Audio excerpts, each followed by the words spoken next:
Good morning. Tropical rainforest.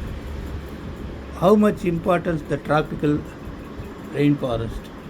Varied mixes of animals, plants of any habit on earth. This forest contains large and small predators, bewildering variety of birds. These tropical forests supply foods, fruits, all the year they keep them live. But man destroying it for what? 90% of forest has been destroyed for cultivation. Individual farmers gain land to graze animals.